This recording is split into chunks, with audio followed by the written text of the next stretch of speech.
This program is a presentation of UCTV for educational and non-commercial use only.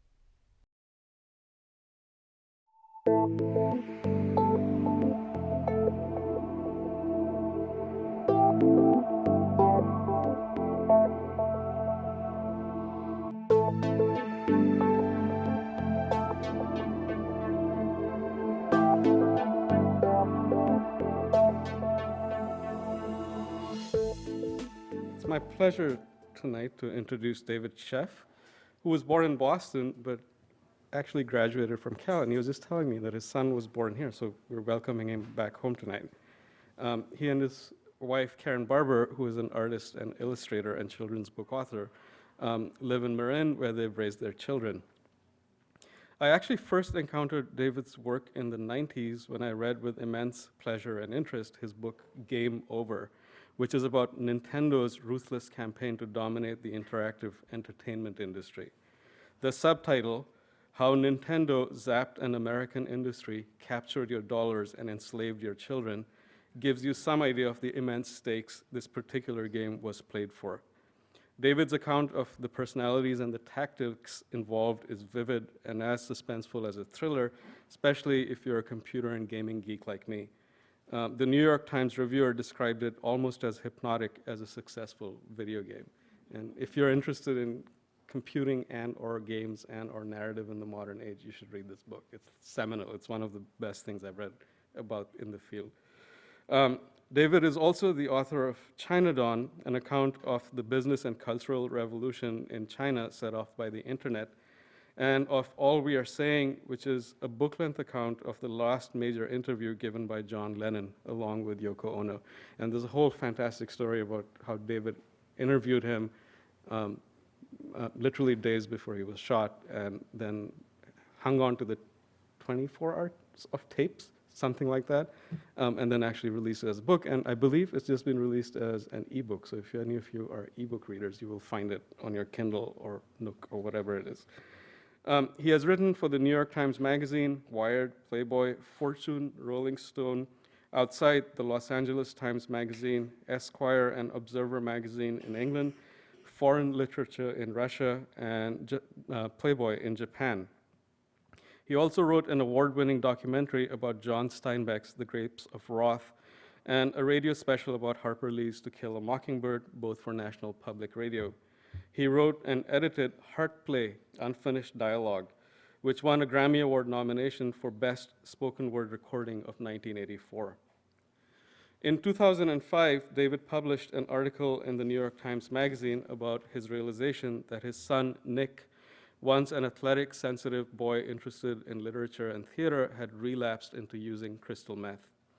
The response from the readers of the magazine was passionate and enormous, and thankfully, publishers noticed. Both David and Nick have since written books about their experiences. I devoured David's book, Beautiful Boy, in a really strange state of pleasure and pain. Pleasure because it's beautifully, engagingly written, because it's full of emotion and pathos, but is never sentimental. And pain, I think, because I've recently become a father. My wife and I have a 2-year-old and a 3-month-old. Early in the book, David writes about, I'm quoting now, a beautiful emotion, a bewildering emotion that I recognized for the first time back when Nick was born. Along with the joy of parenthood, with every child comes a piercing vulnerability. It is at once sublime and terrifying, end quote. David's almost unbearably vivid description of watching a child slide into a steady destruction of the self is exactly that, sublime and terrifying. He catches the exhilaration of each rush of hope with every trip to rehab and the despair which comes with every relapse. The toll that addiction takes on the addict and the family becomes very real to the reader, as does the exhaustion that gradually sets in. And yet, it is finally a life-affirming and hopeful book in that it makes no easy promises about recovery, but shows you that a struggle born out of love is always possible and always worthwhile. The book was a New York Times #1 bestseller, was named the best nonfiction book of 2008 by Entertainment Weekly, and won the 2009 Barnes & Noble Discovery Award. Also in 2009, David was included in Time magazine's list of the world's most influential people. Please join me in welcoming David Sheff.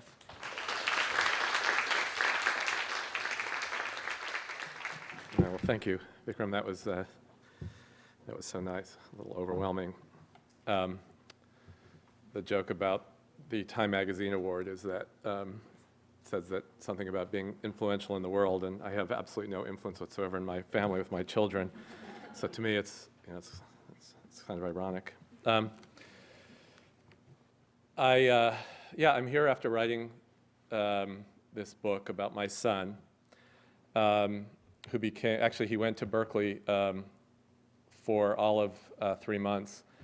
I remember when we dropped him off, he was assigned to the dorm that sort of looks like an old castle that got Bowles, yes.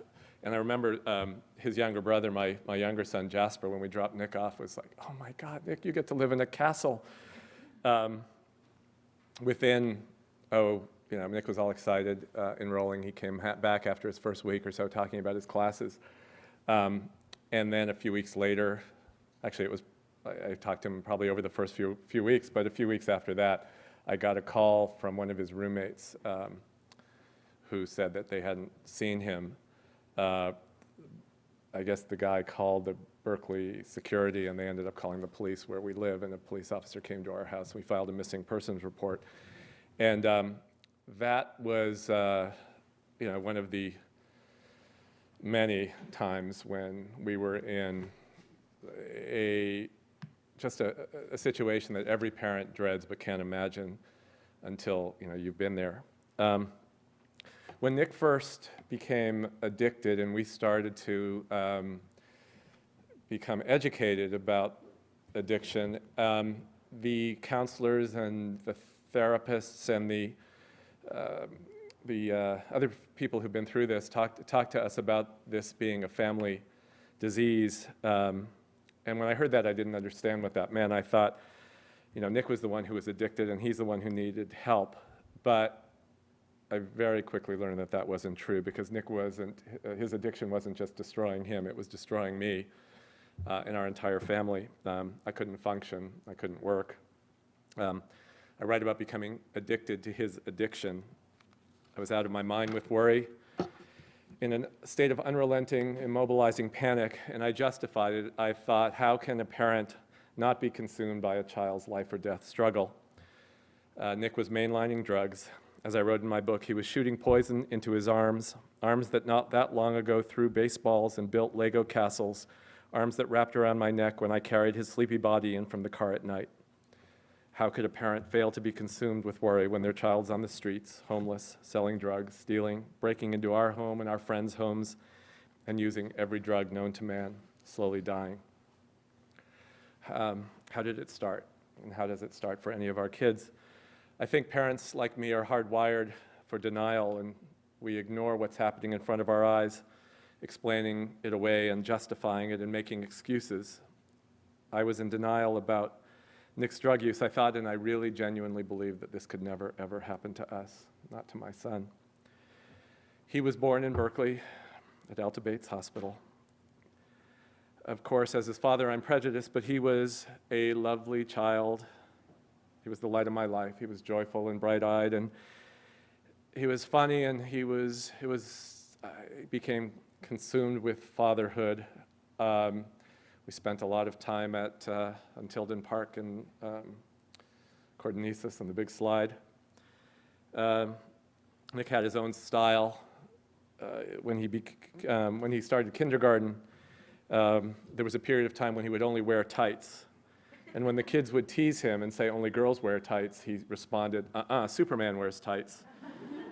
And another time in school, he was asked to write about himself, where he was from, his family, and whether he lived in a house or apartment. And they asked what his color was, and he wrote down he was beige. We parents look to external barometers to tell us how our kids are doing, and according to those, as Nick was growing up, he was doing great. He had friends, he was a good student, he was an athlete, he was on the varsity swim team and water polo team in high school, and he was a journalist on the school newspaper. But also in high school, he began using drugs. initially smoking pot. When I found out, I took it seriously. I wasn't naive about drugs. I'd used many. And when I was using, I brushed aside the warnings from my parents and teachers and whomever else it was as hysteria and scare tactics. And I was certain that nothing could happen bad to me. Frankly, I loved drugs during those years. They helped me feel more and feel less, both of which had the same function. It wasn't, maybe at first it was about pleasure, but soon it wasn't about pleasure. High, I didn't have to feel what was going on in my life.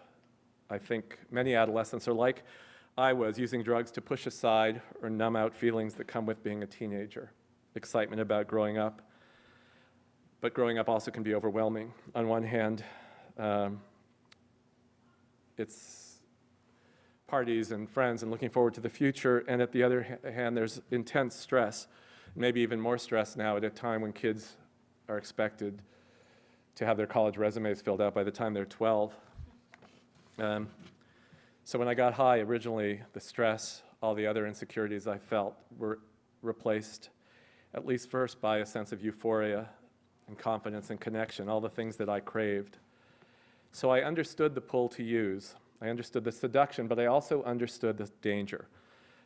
My drug use took a high toll, one that I never anticipated. I'm convinced that my ongoing use contributed to the depression I've suffered or I've struggled with as an adult. I think it set me up, or it was part of the reason I had years of disastrous relationships in which I was hurt and hurt others. For decades afterwards, I tried to catch up because I spent my teenage years and early 20s high.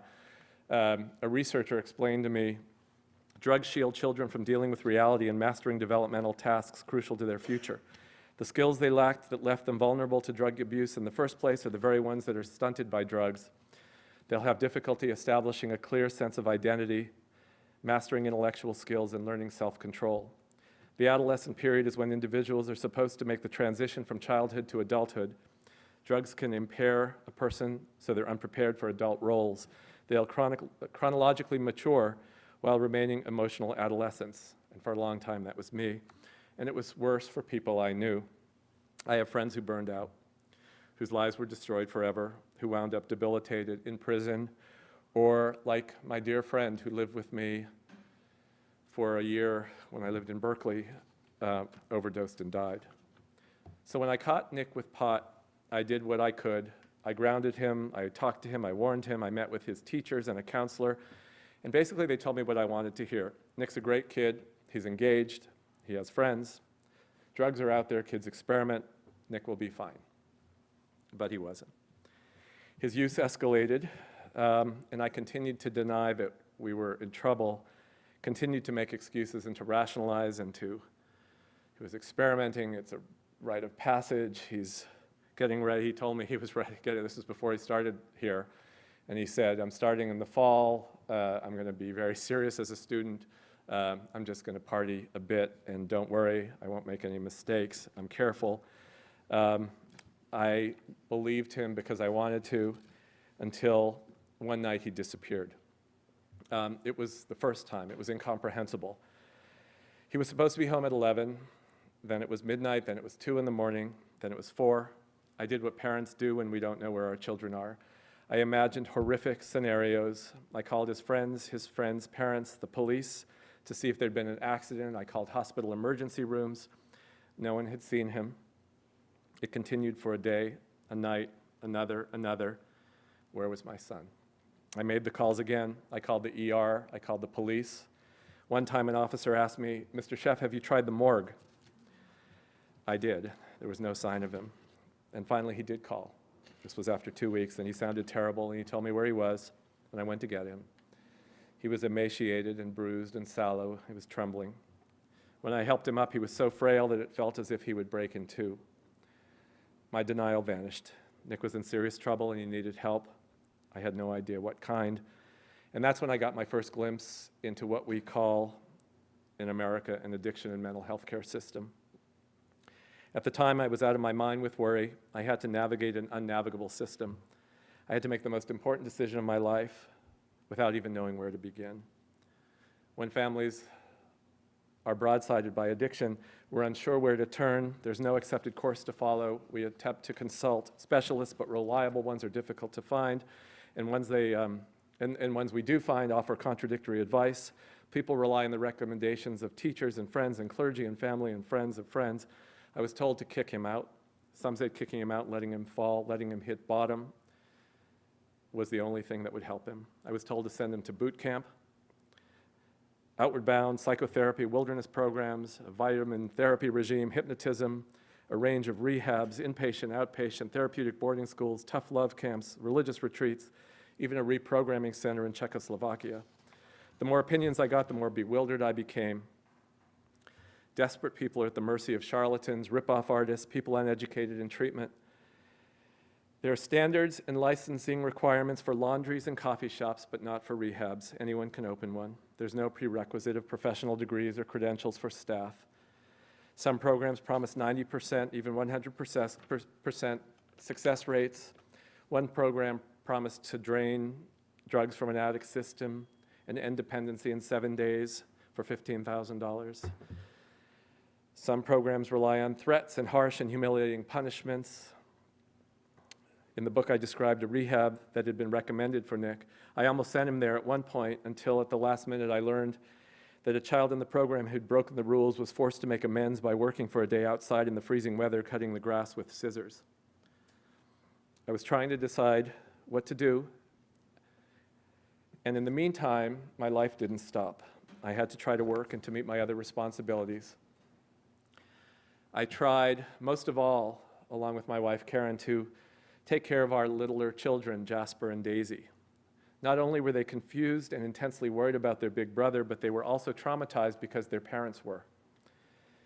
Just this year, Daisy, who's 14, wrote about her childhood for an assignment in school.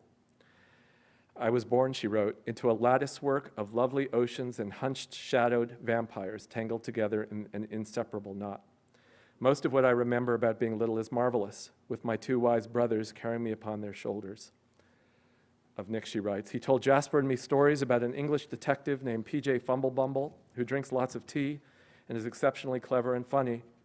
But then, as she wrote, everything sort of flipped over.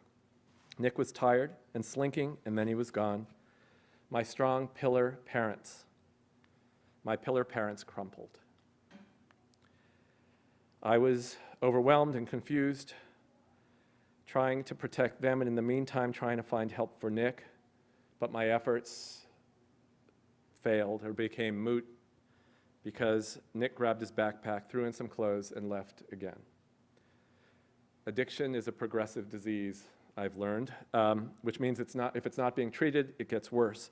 And things got progressively worse for Nick. Every time I thought he couldn't get into more dangerous situations, that his debilitation couldn't get worse, it did.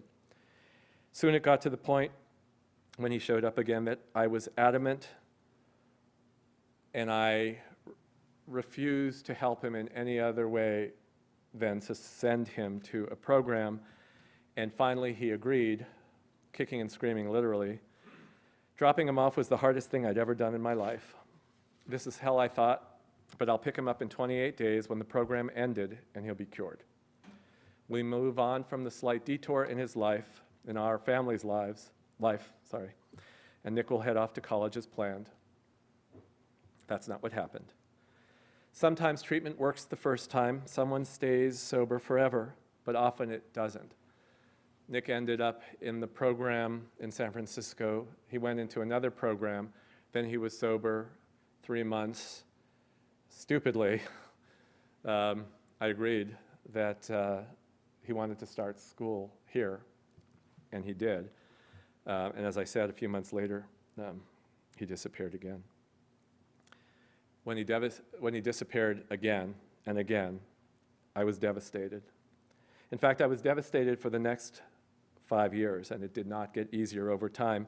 His terrible relapses would be interrupted by new catastrophes that led him back into treatment. I'd be hopeful, and then he'd relapse, and I'd be into a new panic. I kept those desperate calls going in the middle of the night, and I got some too. The 3 a.m. telephone call that parents dread. There was a warrant out for Nick's arrest. He was beat up, left for dead. He ended up in an emergency room more than once. One time a doctor called and said, "Mr. Sheff, we have your son. We're not sure if he'll make it. You better get down here." After about 7 times in treatment, he was doing much better. He celebrated his year anniversary sober, which seemed like a miracle. Then he made it to 18 months, and we were so hopeful. And then he disappeared again. This is from my book. It's morning of the 3rd day since Nick disappeared. After French toast, Daisy and Jasper play in their rooms for a while, and then, though it's drizzling, run outside. By the time I corral them, we're running late. We'd better get them going or they'll be late for school. They race through the house, collecting homework and cleats, stuffing them into their backpacks. Karen takes on Daisy's tangled braids and then heads out to drive them to school. When they're gone, I'm left to fall apart again. Where is Nick? I'll not accept the most likely answer that he's relapsed. He's been doing so well. It's not perfect, but he has good friends and a good job. He's biking and writing. He attends AA meetings. Overall, he seems enthusiastic about his life. I know sometimes he's lonely, but who isn't? Sometimes he's down, but who isn't? Sometimes he feels overwhelmed, but who doesn't? I try to keep it together, not to lose it, to appear all right in front of Jasper and Daisy. They're only 7 and 9. Karen and I don't want to tell them about Nick until we know more, but we'll have to say something soon. We can't for much longer conceal the anguish and hysteria that once again is taking over our home. When I'm alone, however, I do lose it.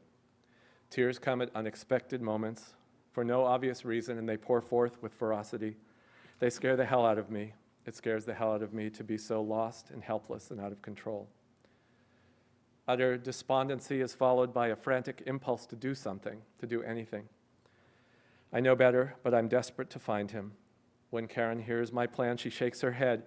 It won't help to find him if he doesn't want to be found, she says. She looks at me concern and exasperation and sorrow. You'll just be disappointed, she says. I know. And I don't say anything more, even as my brain calculates. It won't help to find him if he doesn't want to be found, but he could die, and then it'll be too late. At dawn the next morning, Karen wakes up and finds me in the living room staring into dim flames in the fireplace, and she finally succumbs. Go ahead, she says. Look for him, it can't hurt.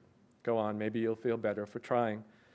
So on this cool, overcast morning, knowing that I'm on a fool's errand, I drive across the Golden Gate Bridge with plans to scour San Francisco's neighborhoods where I suspect that he might show up. After driving aimlessly through the Mission, I cross town, park on Ashbury, and walk down Haight Street. Runaways, dyed hair tattooed, tie-dyed, track marks stoned, hang out in doorways. If you subscribe to the idea that addiction is a disease, it's startling to see how many of these children, paranoid, anxious, bruised, tremulous, withered, in some cases psychotic and slowly dying.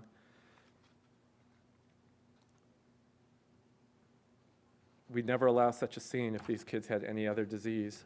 They'd be in a hospital, not on the street. Of course, I don't find him. Driving home, I torment myself with the same unanswerable questions. What did I do wrong? Did I spoil him? Was I too lenient? Did I give him too little attention, too much attention? If only I myself had never used drugs. If only his mother and I had stayed together. If only. If only, if only. Guilt and self-blame and regret may serve a function as a turbocharger of conscience, but in excess they're useless and incapacitating, yet I cannot silence them. Where is my son? We hear nothing for another week, another fortnight, then he sends me an email. My initial reaction is relief. He's alive, at least semi-coherent and mobile, if only enough to get to a public library in order to use a computer. Thank God for libraries. For most of us, or often we think of them about research, entertainment, edification, but also they're a lifeline for many people. And in his note, Nick asked for help. He asked me for some money so he didn't have to live on the streets, and I write back and told him that I would help him return to treatment, but that was all. I wasn't parroting any Al-Anon tough love script, nor had I become calloused. It's just that bailing him out, paying his debts, dragging him to shrinks and counselors and scraping him off the streets It had been futile. Methamphetamine is impervious. I've always assumed that vigilance and love would guarantee a decent life for my children, but I've learned that they aren't enough. In family sessions, in rehabs, and the many 12-step meetings I attended, I'd hear a lot of cliches. One of them, let go. You have to let go. I never understood what they meant. I'd hear that and think, what are you talking about? I'll never let go of my son. How can a parent let go of a child? I'll never let go of Nick. Nick was on the streets. I'm desperate to know where he is, desperate to know if he's alive or dead. And then he calls again. Dad, I'm in trouble. I need help. It's the first time I've heard his voice now, 6 weeks.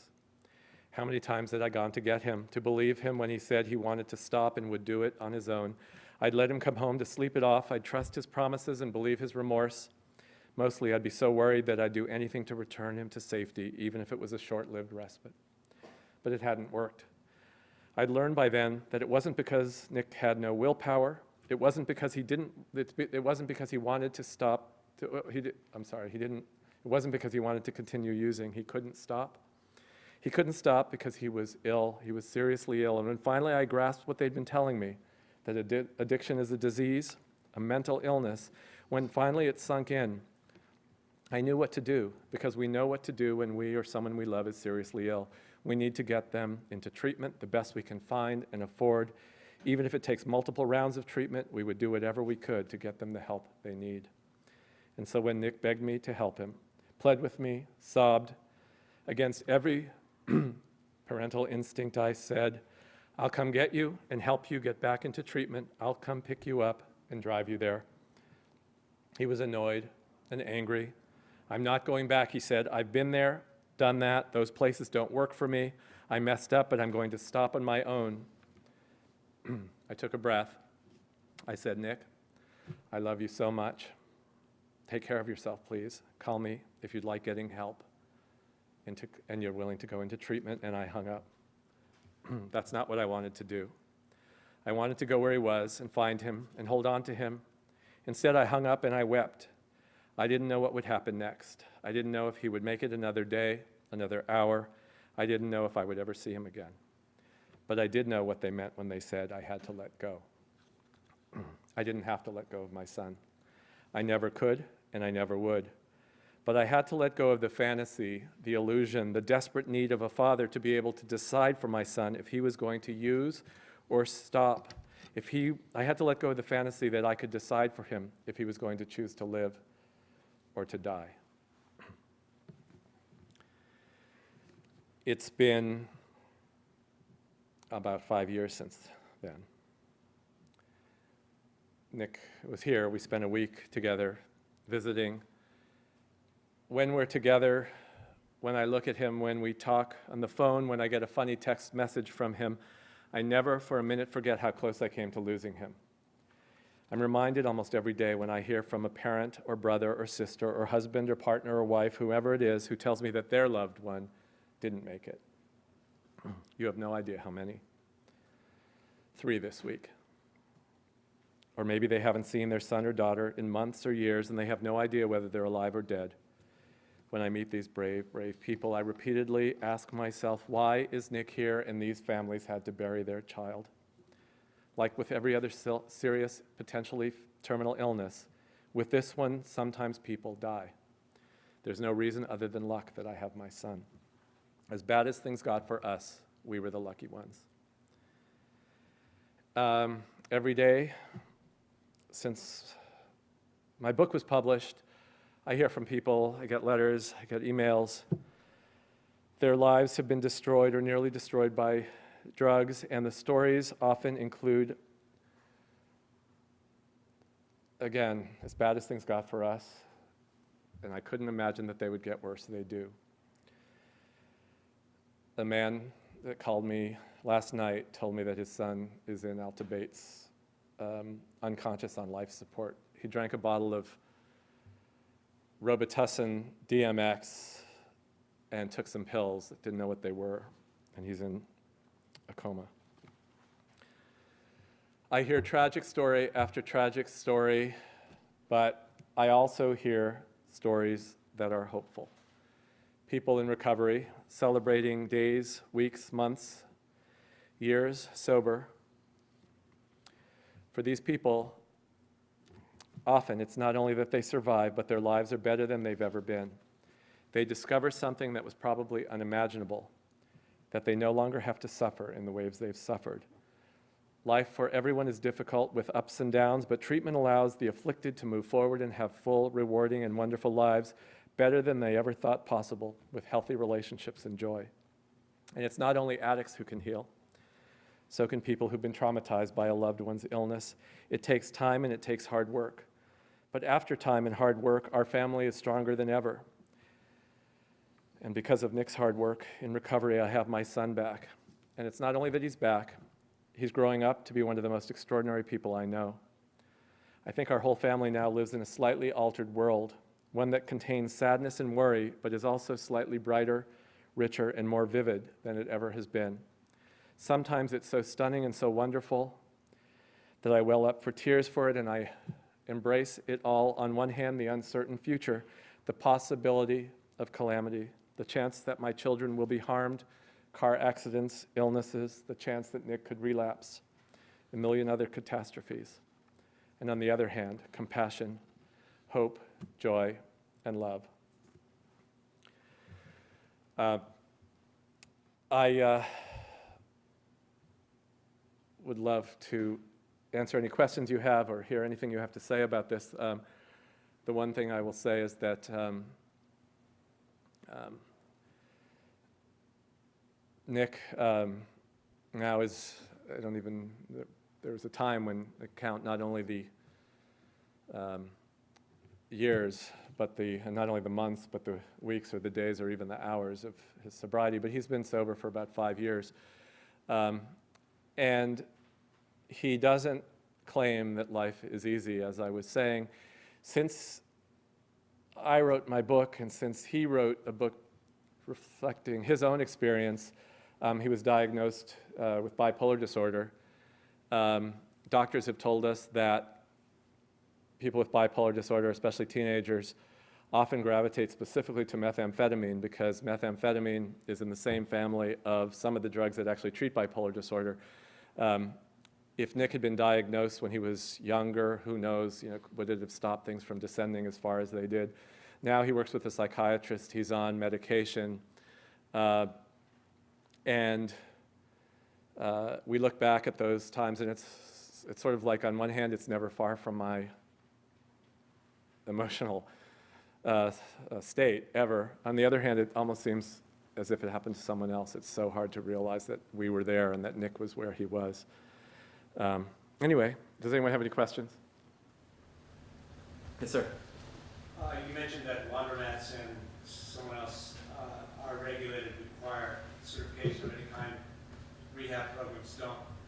Is there any way that anyone can change that? Are there any resources available to complain and get change? There is a movement to change that. One of the things that happened under President Obama that is extraordinary, up until now, the people who've been put in charge of the drug, they used to call it the drug czar, now they call it something else, but they've always been from law enforcement. This time, they have a man who, actually the two top guys have experience in this field. One of the number 2 guy lost his son to alcohol and drugs last year. But they understand, the problem, and they are pushing for changes. There is a provision in the new healthcare stuff that passed in that whole package that gives money to look at this, to try to establish protocols, evidence-based treatments that work, licensing. But for the moment, it's just really hard. I know a lot. I've done a lot of research, and it took, as a reporter, I knew how to do research, and it still was hard. This gentleman whose son died knows probably more about drugs and addiction than anyone in the world, or as much as anyone in the world. And when we talked it was all theoretical. He said he didn't know what to do for his son. So people are working on standards. There's also another group that's working on a referral agency. So, if I called them up or went online, I would get places that have at least some of the things that we know is useful. Some places you go and there's no one with any training whatsoever. I mean, Nick went into places where the counselors were, the sweetest, gentlest people in the world, but their only credentials for being there is that they were in sobriety. They were, 10 years sober or something like that. So, there are things to ask for and to, there's a way, so they'll find places where there's psychological assessment and there are psychiatrists on staff and patients see them, and then there are some of the proven kinds of behavioral therapies and things like that, but we have a long way to go. What's the name of the person you referred to? Tom McClellan, and he is, I can't remember the title for some reason, but anyway, he's an extraordinary person. He used to run one of the most sophisticated research centers about drug addiction, and I think it was in Pennsylvania.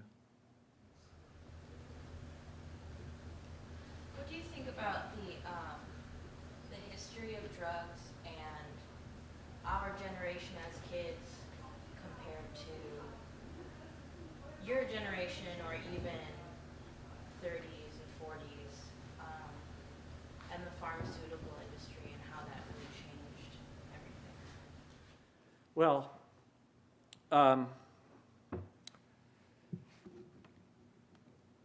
in the 30s and 40s, the big drug problem, I mean, there were people who used heroin, and there was some, but the big drug was alcohol. Did meth not exist then? Like, when did meth start? I write a whole section about the history of meth. It was developed in Japan by scientists working with the military. The idea is that they could keep soldiers up for days. The United States Army ended up using it as well. One of the things that has changed, and that's a dramatic change since I was a kid, is, I mean, as I said, I used many drugs, but there has been research that shows that I think the pot, the marijuana that kids are smoking now, is about 30 times stronger than the pot I was smoking. I knew people who died, and so the idea that kids are dying now is nothing new. But a boy, I think it was it Friday or Monday, just the beginning of this week, was only an 8th grader, and he killed himself. And I talked to one of his parents, and he was, he was high and he was using. The fastest growing drug problem is in America is directly related to the pharmaceutical companies. The guy I know was hurt. He lives in Marin. He hurt his leg. He went into the hospital. They patched him up, and the doctor gave him a prescription for, I don't know, 30 or 40, whatever it was, OxyContin. He needed them for about 2 days, but he took them until the bottle was empty, and then he needed more. And OxyContin, when crushed, basically it's an opiate. It's related to heroin. A lot of times, people start with OxyContin. They get addicted to OxyContin. Sometimes they move on to using heroin. So anyway, pharmaceutical drugs, prescription drugs is the fastest growing drug problem in America. These kids that are drinking cough syrup, they're going to these parties and they grab whatever medications they can find in their parents' medicine chest. They put them in a bowl, they sort of stir them up, and take a few pills, and they don't know what they're taking. It's confusing because when they survey kids, because they're prescription drugs, they think they're safer. I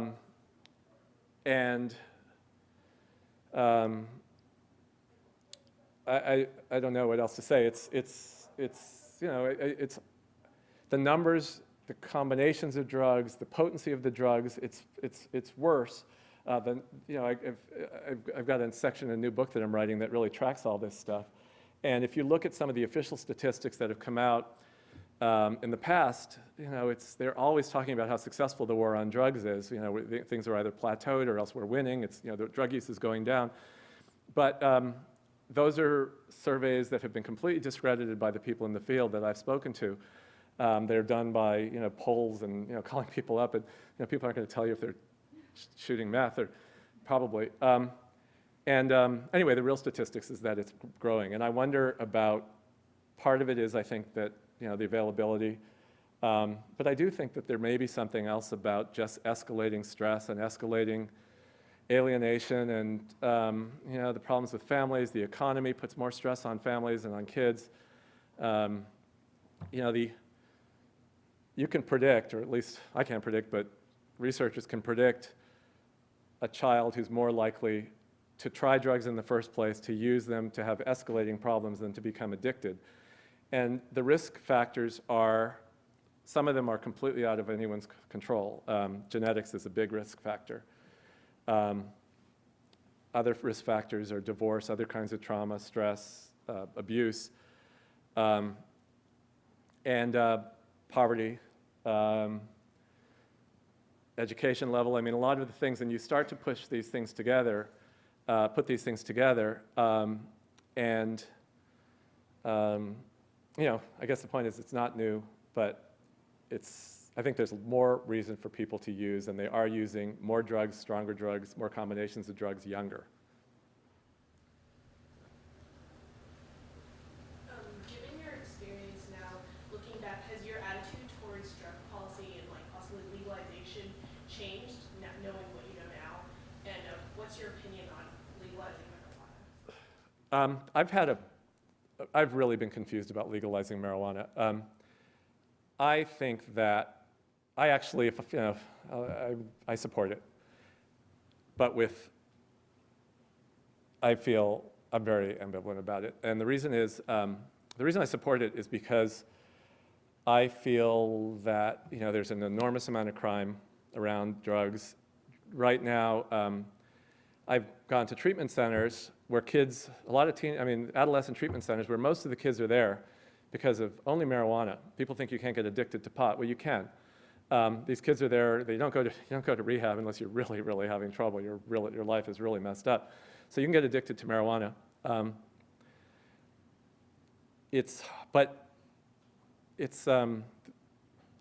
I've also been to adolescent detention centers, to jails, where kids are there busted for pot. And in the treatment centers, they're being treated. In jail, they're not, mostly. Sometimes they are. So I'd rather have people who have problems get the help that they need. The reason I worry about it, I guess the other thing I was going to say is that I don't think the illegality of drugs makes much of a difference on supply. Nick says that when he was in high school, it was a lot easier to get pot than it was to get alcohol. So I don't see that is having a real big impact on lowering use. I like the idea of taxing it because, and especially if the money was to go to treatment. The only thing I worry about, the only other side about it, the only other problem I have with it is that I think maybe in the short term especially, it might give a message to kids mostly, but just out there that, the returns are in, marijuana is safe, go for it, And, a lot of people smoke pot and they're fine, and or at least relatively fine, but a lot of people aren't. When I was growing up, there was a lot, every time people gave us warnings about pot, we would sort of roll our eyes and think they were trying to scare us, and it was all, hysteria. Marijuana is a gateway drug. Well, is marijuana a gateway drug? Well, the truth is that everyone who smokes pot is not going to start shooting heroin, but I've never met anybody who is shooting heroin or using meth or using any other drug who didn't start smoking pot. So it often is a gateway drug. So I guess my hope is that it's illegal, that it's legalized, but we do the right thing, which is to spend a lot of money on education, prevention, and then treatment for people who end up having problems.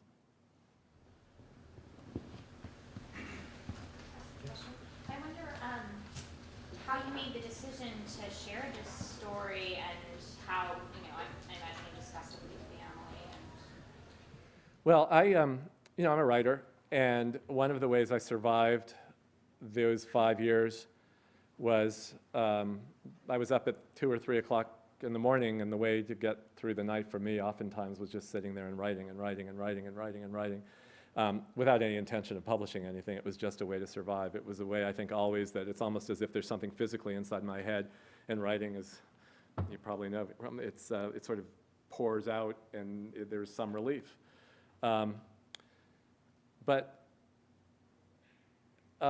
Nick was sober for a couple years the last time, or not the last time, but after the time anyway, it's all confusing dates. But anyway, he was sober for a couple years. I talked to one of my editors at the New York Times. She had sort of followed what had happened and said to me, this is a story that should be told. I was really, really conflicted. On one hand, I thought it was a story that should be told because I know that there are a lot of other people out there like me who, think that we're the first ever to go through this, to have no idea how to think about it, how to process it, if it's our fault, what to do. We feel completely alone, and there is this enormous shame that comes with it, and there's this enormous guilt, and we don't tell people. I didn't tell anybody for a really long time because I didn't want them to think badly about Nick. I didn't want them to think badly about me. What does it mean about me that my son's addicted to drugs? So I thought it would be useful. And the other thing that was relevant then is now, we know about methamphetamine. It's been on the front pages of newspapers for a long time. But at that time, there had been a lot of conversation about crack and heroin and other drugs, but there was nothing about meth. In fact, Nick said he'd never even heard of meth.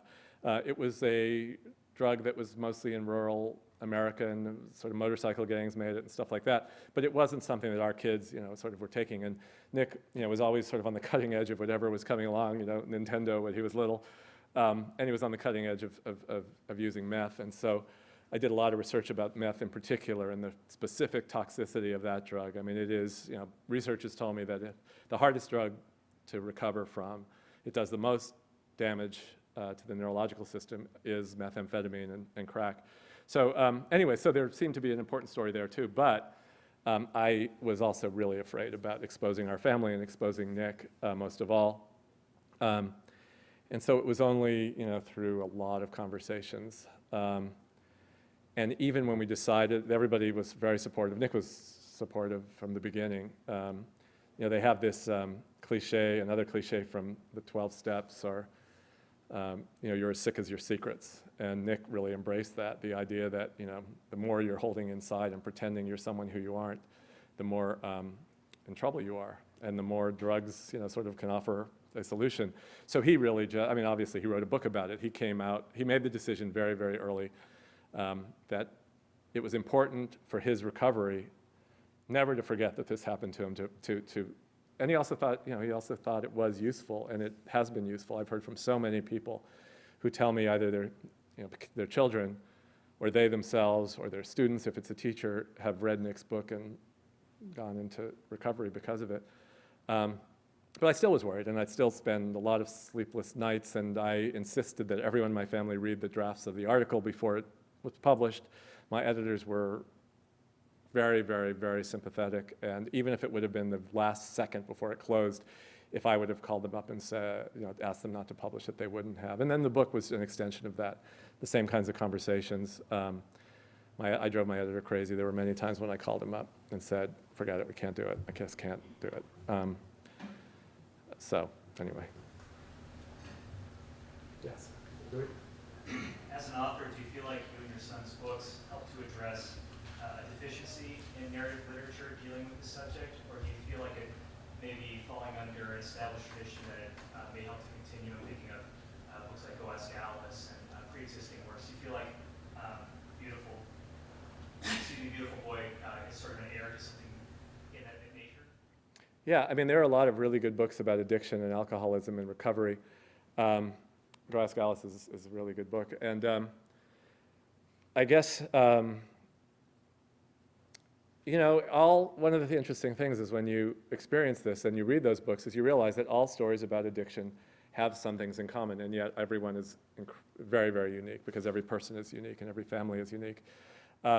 I think one of the things that I have been told is that though there are a lot of memoirs about addiction from addicts, who are in recovery, there have been fewer stories told by family members. but mine isn't the only one. And Nick's book too. Nick's book is, I don't know if anyone in here has read Nick's book. You said you did it. It's really, really, really brutal. It's so hard for me to read his book. He has a new book that's coming out that is, it's just so much more hopeful. This book is really about living in hell. He wrote half of it, and then he relapsed again and was trying to write while he was high and using on the streets because he needed the money. And anyway, the book is just almost unbearable. Well, it was unbearable. I couldn't read more than a page without breaking down. But I was really shocked that his publisher chose to publish it as a young adult book and to put on the cover that it's for 15 and up or something like that. And when we all met together, and at one point I said, what are you thinking? This book would, if I was 15 and I'd read this book, it would have just blown, my head would have just exploded. I mean, and they said, this is a book for, in other words, anyway, the long-winded answer, that I think it's pretty, Nick's book is unique to deal with people his age. And the reason that I think it's been so impactful on kids, from what I hear, is that a lot of his book is not a drug memoir in that it says, I used drugs, it was a mistake, now I'm in recovery, I pray every day and life is great. He doesn't say that at all. What he talks about really is not about it's about why he used drugs, and it's something that I think a lot of people can relate to. When I was with Nick at a school in Southern California, and it was a huge high school, and there were 2,000 people in an auditorium, and Nick stopped talking, and it was, he talked about just being in high school and what hell he was in, and how, he's super smart, so he was able to convince me and his teachers and his mom and Karen, my wife, that everything was okay, or pretty okay. In the meantime, he was in hell, and he talked about this, and clearly it resonated with these kids. And as soon as he stopped talking, there was a girl who stood up and said, and this is a high school kid, a girl in front of 2,000 of her peers, said, my dad is a cocaine addict. He's been abusing me. I've started using cocaine, and I think I'm going to turn out just like him. And then she just started crying, and she lost it. And from her friends just came up and kind of grabbed her. And then another kid. So anyway, I guess the thing that's unique to me about Nick's book is that it's really not about drugs, but it's about why people use. It's about how hard it is to grow up. Anyway. You said you're writing another book right now. Is it somehow connected to this? Well, the book that I was ready, when I started writing this book, I was writing when this happened to us, our family, I was working on a book completely different about architecture and Lego and building and Lincoln Logs and things like that. And this happened, and I was completely swept up in this other world.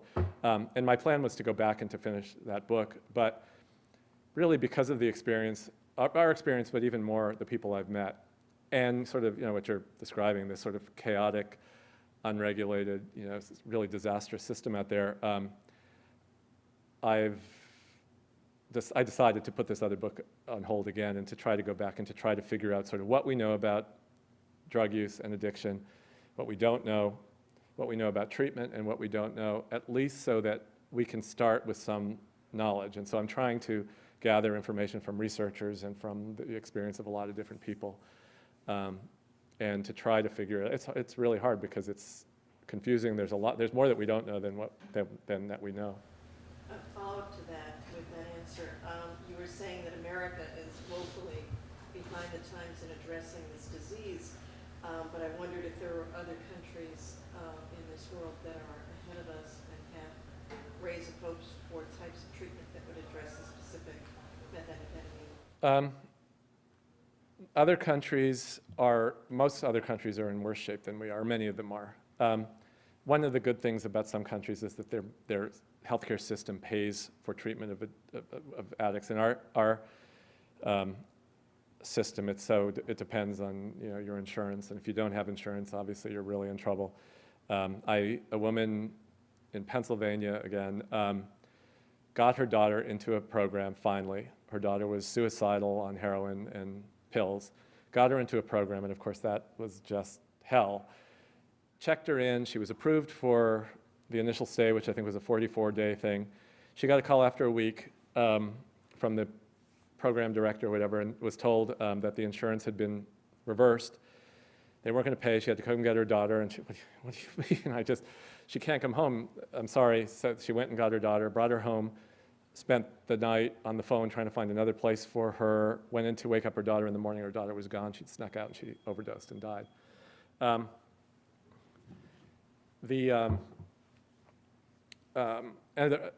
Canada has some, I guess, of what I've heard about Canada, has some really interesting experiments going on, stuff that could never, ever happen here. Maybe a little bit less about treatment than just about the way that they handle drug use. They have, for instance, I think 3 now, they call them safe injection sites, that are places you can go if you're a heroin addict and shoot up with clean needles. They don't give you heroin, but they give you clean needles, and then you can stay there. They have safe places for you to be while you're there. As you can imagine, it was really controversial. There were a lot, in fact, who was it in the Bush? I can't remember the guy's name. I had a brain hemorrhage. I can't remember names at all anymore. But anyway, the guy who was the drug czar under Bush, Walters was his name. He just said that this was murder, and it was just this. But what they've done is they have made neighborhoods that were incredibly unsafe safer. They've stopped overdoses because they're in a controlled environment, and they've stopped people from using bad needles, which means they've lowered the rates of hepatitis C and AIDS. And in addition, and the part of it that is really, really hopeful, or at least another part of it that's really hopeful, is that because they have people staying there and it's a safe place for them to go, they have a very high success rate of getting people from there into treatment. So no, the best treatments that I know about are these comprehensive treatments that are unbelievably expensive in this country. Some of them are associated with some of the big universities, in the East Coast, and at UCLA, and at Yale has and Harvard has one at the McLean Hospital. In Western Massachusetts, there's one at Austin Riggs. But they are, it's the places where it is acknowledged.